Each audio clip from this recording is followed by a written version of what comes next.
So we have to watch out for that because he catches you. So today, he will be talking about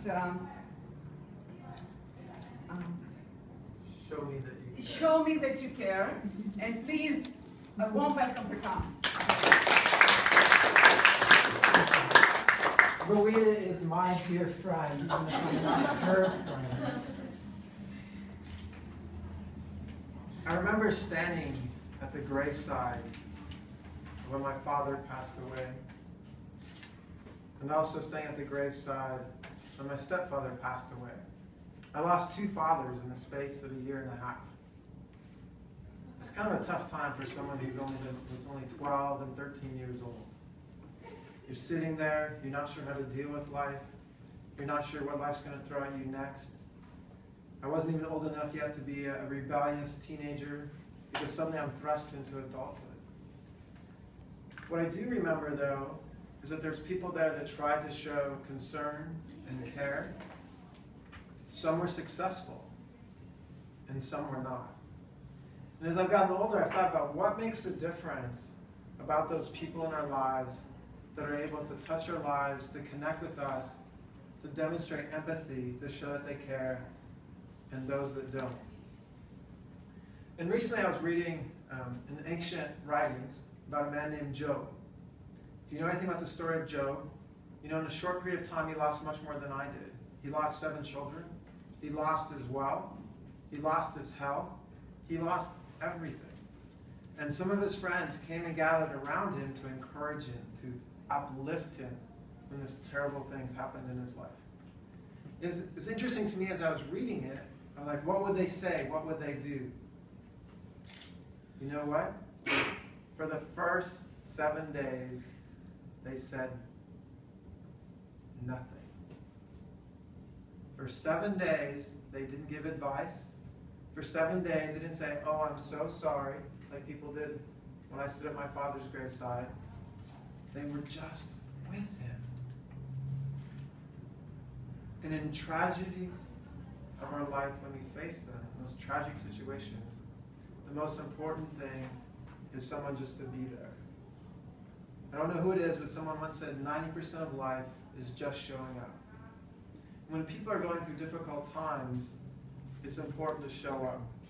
There's been situations where I've been on the wrong side. Tragic things have happened in people's lives, and people said, give them space. They need time alone. You know, they don't want too many people crowding around them. Only for me to find out later, that's what everyone was told, that's what everyone thought, and very few people actually went just to be with them. They did need people to come and offer advice, what to say, what to do, but they needed someone just to be there, like Job's friends when they came. Recently I was reading another story about a man who was a young man, younger than I am, and he was a prophet. And he was going to a city where he was going to perform a miracle because one of his best friends had died. And he had 2 sisters who remained alive. One's name was Mary, the other was Martha. And it said that when he came to this city to meet them, he knew he was going to perform a miracle. He had been dead in the grave for 3 days already. They were afraid to open the tomb because they thought it was going to stink. I mean, this was a long time ago, but people knew when people die, it stinks. And he was going to raise him from the dead to perform a miracle, to see someone going from being dead to being alive, to going from darkness into light. Because people at this time, people had already come around Mary and Martha to comfort them, to be with them. And I was reading this, I was thinking again, what's he going to say? What's he going to do? What will his reaction be? And I remember, it's the shortest verse in the Bible. It's Jesus wept.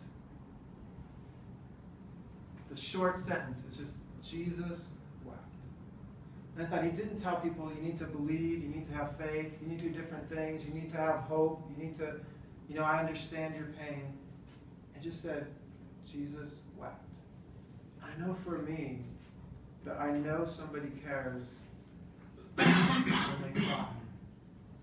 When someone sheds a tear, For me, I'm sure in your life, when someone shed a tear for you, it goes beyond words. It goes beyond other things. Suddenly, it steps from someone who's just trying to show concern to someone who actually does care, who does have concern. And for me in my life, thinking back again to when I stood at the graveside of my father, when people tried to comfort me, it was my tears that were shed. And I'm thinking back now at that moment.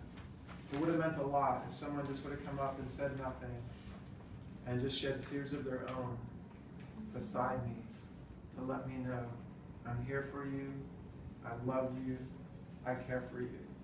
And yes, I know in time heals wounds, things will get better. And yes, I know that things will improve. We work through tragedies. But in moments like that, we don't need those words. What we need is someone just to be with us, someone to feel with us. And if they shed a tear, it means a lot. Because people don't care what you know until they know that you care. It's not a time to offer helpful advice. It's not a time to say, they'll get better. These are things we often hear and say, but it's being with them.